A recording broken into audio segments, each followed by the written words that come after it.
Hi friends, ಎಲ್ಲರಿಗೂ ನಮಸ್ಕಾರ. ನಾನು ಗೌರಿ. ನಾನು ಇವತ್ತು ಕಾಯಿ ಒಬ್ಬಟ್ಟು ಮಾಡ್ತಾಯಿದ್ದೀನಿ. ಬನ್ನಿ ಯಾವ ರೀತಿ ಮಾಡೋದು ಅಂತ ನೋಡೋಣ. ನಾನು ಇಲ್ಲಿ ಫಸ್ಟು ಮುಕ್ಕಾಲು ಬಟ್ಲು ಮೈದಾ ಹಿಟ್ಟು ತಗೊಂಡಿದ್ದೀನಿ. ಅದಕ್ಕೆ ಇವಾಗ 3 ಸ್ಪೂನು ಚಿರೋಟಿ ರವೆ ಸೇರಿಸ್ತಾ ಇದ್ದೀನಿ. ಚಿರೋಟಿ ರವೆ ಹಾಕೋದ್ರಿಂದ ಒಬ್ಬಟ್ಟು ಚೆನ್ನಾಗಿ ಬರುತ್ತೆ. ಇವಾಗ 2 ಸ್ಪೂನು ತುಪ್ಪ ಸೇರಿಸ್ತಾ ಇದ್ದೀನಿ.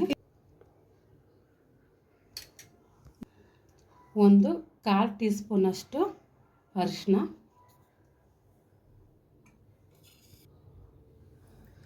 ಇವಾಗ ಇದನ್ನೆಲ್ಲ ನೀಟಾಗಿ ಮಿಕ್ಸ್ ಮಾಡ್ಕೊತಾ ಇದ್ದೀನಿ. ಒಂದುವರೆ ರೀತಿ ಕೈಯಲ್ಲಿ ಈ ಥರ ಚೆನ್ನಾಗಿ ಮಿಕ್ಸ್ ಮಾಡ್ಕೊಂಡ್ರೆ ಹಿಟ್ಟು ಚೆನ್ನಾಗಿ ಬರುತ್ತೆ ಅಂತ. ಇವಾಗ ಮಿಕ್ಸ್ ಮಾಡಾಗಿದೆ. ಸ್ವಲ್ಪ ಸ್ವಲ್ಪ ನೀರು ಹಾಕಿ ಕಲಿಸ್ಕೊತಾ ಇದ್ದೀನಿ. ಹಿಟ್ಟು ತುಂಬ ಗಟ್ಟಿ ಇರಬಾರ್ದು, ಸಾಫ್ಟಾಗಿ ತೆಳುವಾಗಿರಬೇಕು. ಆವಾಗ ಒಬ್ಬಟ್ಟು ಚೆನ್ನಾಗಿ ಬರುತ್ತೆ. ಇವಾಗ ಹಿಟ್ಟು ರೆಡಿಯಾಗಿದೆ. ಇವಾಗ ಮತ್ತೆ ನಾನು 2-3 ಸ್ಪೂನು ಎಣ್ಣೆ ಹಾಕಿ ಇದನ್ನು 2 ಅವರು ನೆನೆದಕ್ಕೆ ಬಿಡ್ತೀನಿ. ನೋಡಿ, ಈ ರೀತಿ ಎಣ್ಣೆ ಎಲ್ಲನೂ ಹಾಕಿದ್ದೀನಿ. ಇದು ಚೆನ್ನಾಗಿ ಸೆಟ್ ಆಗುತ್ತೆ.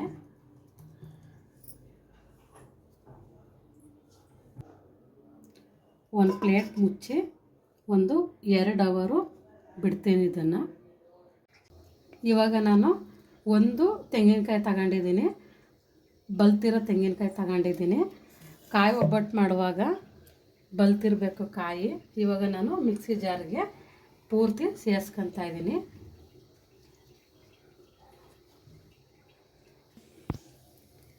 ಇವಾಗ ನಾನು ಅರ್ಧ ಟೀ ಸ್ಪೂನಷ್ಟು ಏಲಕ್ಕಿ ಕಾಯಿನ ಬಿಡಿಸಿ ಇಟ್ಕೊಂಡಿದ್ದೀನಿ. ಇವಾಗ ಸ್ವಲ್ಪ ಅಂದರೆ ಎಷ್ಟು ಕಡಿಮೆ ಆಗುತ್ತೋ ಅಷ್ಟು ನೀರು ಹಾಕಿ ಇದನ್ನು ರುಬ್ಕೊತೀನಿ. ನೋಡಿ, ನಾನು ಈ ರೀತಿ ರುಬ್ಕೊಂಡಿದ್ದೀನಿ. ಇದನ್ನು ತುಂಬ ನಯಸಾಗಿ ರುಬ್ಬಾರ್ದು. ಇದು ಇಡ್ಲಿ ರವೆಗೆ ಇಡ್ಲಿ ಯಾವ ರೀತಿ ರುಬ್ಕೊತೀವೋ ಆ ರೀತಿ ತರ್ತರಿ ರುಬ್ಕೋಬೇಕು. ಇದನ್ನು ಇವಾಗ ಒಂದು ಪಾತ್ರೆಗೆ ಸೇರಿಸ್ತಾ ಇದ್ದೀನಿ. ಇವಾಗ ನಾನು ಪಾಕ ಮಾಡ್ಕೊತಾ ಇದ್ದೀನಿ. ಪಾಕ ಮಾಡೋದಕ್ಕೆ ಒಂದು ಪಾತ್ರೆ ಇಟ್ಟಿದ್ದೀನಿ. ಇವಾಗ ನಾನು ರವೆ ಮೈದಾ ಹಿಟ್ಟು ಯಾವ ಬೌಲಲ್ಲಿ ತಗೊಂಡಿದ್ದೀನೋ ಆ ಬೌಲಲ್ಲೇ 1.5 ಬೌಲು ಬೆಲ್ಲ ಹಾಕ್ಕೊತಾ ಇದ್ದೀನಿ. ಅದೇ ಬೌಲಲ್ಲಿ 1 ಬೌಲು ನೀರು ಹಾಕ್ಕೊತಾ ಇದ್ದೀನಿ.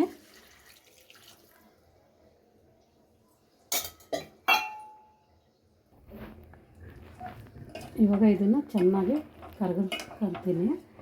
ನೀವು ಎಷ್ಟು ಸ್ವೀಟ್ ಬೇಕು ಅಷ್ಟು ನೀವು ಬೆಲ್ಲ ಹಾಕೋಬೋದು.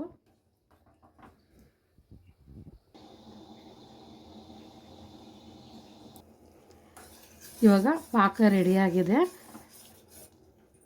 ಇವಾಗ ನಾನು ಇನ್ನೊಂದು ಪಾತ್ರೆ ಇಟ್ಟಿದ್ದೀನಿ. ನೀವು ಹೂರಣ ಯಾವ ಪಾತ್ರೆಲಿ ಇಟ್ಕೊತೀನೋ.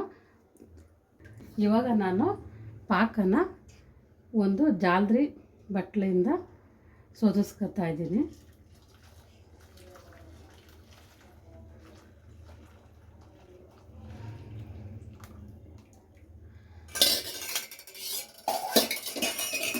ಇವಾಗ ಇದನ್ನು ನಾನು ಪಾಕ ತೆಗಿತಾ ಇದ್ದೀನಿ.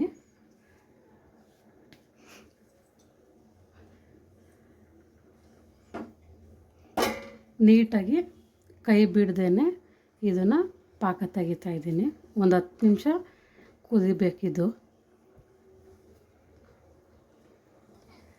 ಇವಾಗ ನಾನು ಪಾಕ ರೆಡಿ ಮಾಡ್ತಾ ಇದ್ದೀನಿ. ಇದನ್ನು ತುಂಬ ಗಟ್ಟಿಗೆ ಮಾಡ್ಕೋಬಾರ್ದು.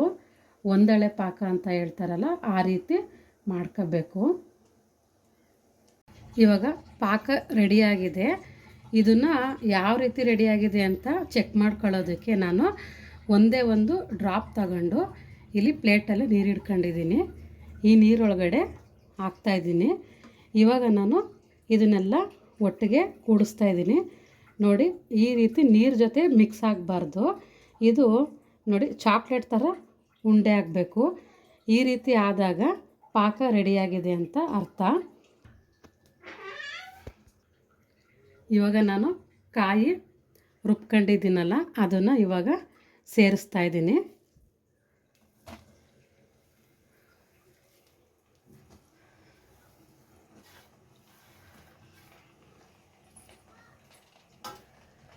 ಇವಾಗ ಸೇರಿಸಾದ್ಮೇಲೆ ನೀಟಾಗಿ ಮಿಕ್ಸ್ ಮಾಡ್ತಾಯಿದ್ದೀನಿ. ಸಣ್ಣ ಉರಿಲೇ ಮಿಕ್ಸ್ ಮಾಡಬೇಕು, ಜಾಸ್ತಿ ಉರಿ ಮಾಡಬಾರ್ದು. ಈ ರೀತಿ ಒಂದು ಸಲ ಮಾಡಿ ಕಾಯಿ ಒಬ್ಬಟ್ಟು ತುಂಬ ಚೆನ್ನಾಗಿ ಬರುತ್ತೆ.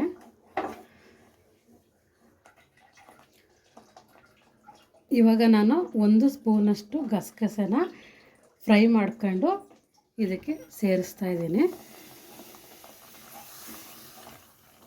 ಈ ರೀತಿ ಮಾಡಿದ್ರೆ ಚೆನ್ನಾಗಿರುತ್ತೆ.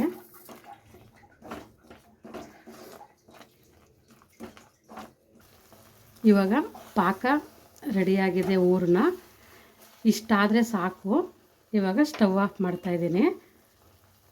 ಇವಾಗ ಇದನ್ನು ತಣ್ಣಗಾಗೋದಕ್ಕೆ ಬಿಡಬೇಕು. ಯಾರೆಲ್ಲ ವಿಡಿಯೋ ನೋಡ್ತಾ ಇದ್ದೀರಾ ಅವರೆಲ್ಲ ಸಬ್ಸ್ಕ್ರೈಬ್ ಮಾಡಿ. ವಿಡಿಯೋ ನೋಡ್ತಾ ಇದ್ದೀರಾ ಸಬ್ಸ್ಕ್ರೈಬ್ ಮಾಡ್ತಾಯಿಲ್ಲ, ಪ್ಲೀಸ್ ಸಬ್ಸ್ಕ್ರೈಬ್ ಮಾಡಿ. ಇವಾಗ 2 ಅವರ್ ಆಗಿದೆ. ಇದನ್ನು ಇನ್ನೊಂದು ಸಲ ಹಿಟ್ಟನ್ನು ಚೆನ್ನಾಗಿ ನಾದ್ತಾಯಿದ್ದೀನಿ. ಇದು ಎಷ್ಟು ಚೆನ್ನಾಗಿ ನಾದ್ಕೊಂತೀವೋ ಅಷ್ಟು ಚೆನ್ನಾಗಿ ಹಿಟ್ಟು ಬರುತ್ತೆ ಒಬ್ಬಟ್ಟಿಗೆ.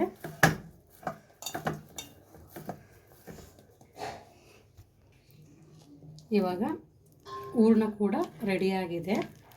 ನೋಡಿ ಎಷ್ಟು ಚೆನ್ನಾಗಾಗಿದೆ. ಇವಾಗ ನಾನು ನೋಡಿ ತೋರಿಸ್ತಾ ಇದ್ದೀನಿ. ಉಂಡೆ ಈ ರೀತಿ ಬರ್ತಾ ಇದೆ.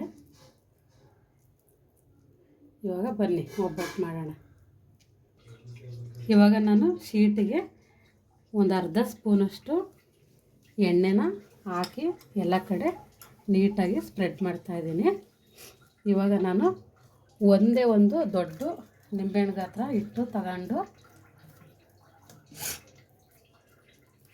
ನೋಡಿ ಚೆನ್ನಾಗಿ ಕೈಯಲ್ಲಿ ಈ ರೀತಿ ಮಾಡ್ಕೊಂಡು ತಟ್ತಾಯಿದ್ದೀನಿ. ಸ್ವಲ್ಪ ಸ್ವಲ್ಪ ಎಣ್ಣೆ ಹಾಕ್ಕೊತಾ ಇದ್ದೀನಿ ಕೈಗೆ.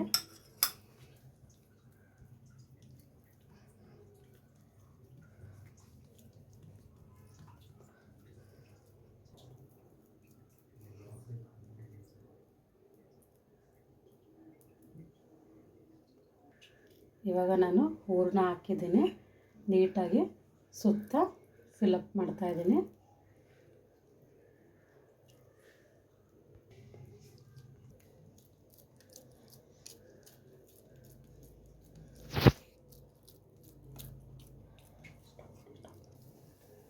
ನಿಮಗೆ ಎಷ್ಟು ತೆಳ್ಳಗಾಗುತ್ತೋ ಅಷ್ಟು ತೆಳ್ಳಗೆ ತಟ್ಕೊಳ್ಳಿ.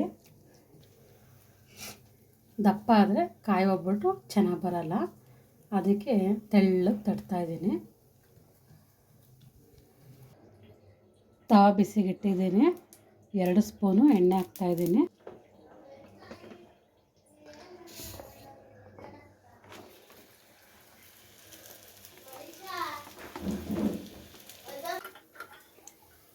ಸ್ವಲ್ಪ ಎಣ್ಣೆ ಹಾಕ್ತಾಯಿದ್ದೀನಿ, ಒಂದು ಅರ್ಧ ಸ್ಪೂನಷ್ಟು. ಒಬ್ಬಟ್ಟನ್ನು ಸಣ್ಣ ಊರಲ್ಲಿ ಬೇಯಿಸಬೇಕು. ಜಾಸ್ತಿ ಊರಲ್ಲಿ ಬೇಯಿಸಿದ್ರೆ ಒಬ್ಬಟ್ಟು ಕಪ್ಪಾಗಿಬಿಡುತ್ತೆ.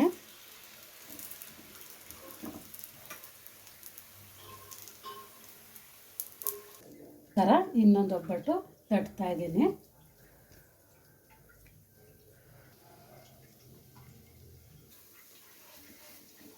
ಇದೇ ಥರ ಎಲ್ಲನೂ ಒಬ್ಬಟ್ಟನ್ನು ಬೇಯಿಸ್ಕೊತೀನಿ ನಾನು. ರುಚಿಯಾದ ಕಾಯಿ ಒಬ್ಬಟ್ಟು ರೆಡಿಯಾಗಿದೆ. ಒಬ್ಬಟ್ಟು ಅಂದಮೇಲೆ ತುಪ್ಪ ಇರಲೇಬೇಕು. ಈ ರೀತಿ ತುಪ್ಪ ಹಾಕ್ಕೊಂಡು ತಿಂದರೆ ತುಂಬ ಚೆನ್ನಾಗಿರುತ್ತೆ. ಯಾರಿಗೆಲ್ಲ ಈ ರೆಸಿಪಿ ಇಷ್ಟ ಆಗಿದೆ ಲೈಕ್ ಮಾಡಿ, ಶೇರ್ ಮಾಡಿ, ಕಮೆಂಟ್ ಮಾಡಿ, ಬೆಲ್ ಐಕನ್ ಪ್ರೆಸ್ ಮಾಡೋದನ್ನು ಮರಿಬೇಡಿ. Thank you for watching. Subscribe ಮಾಡಿ.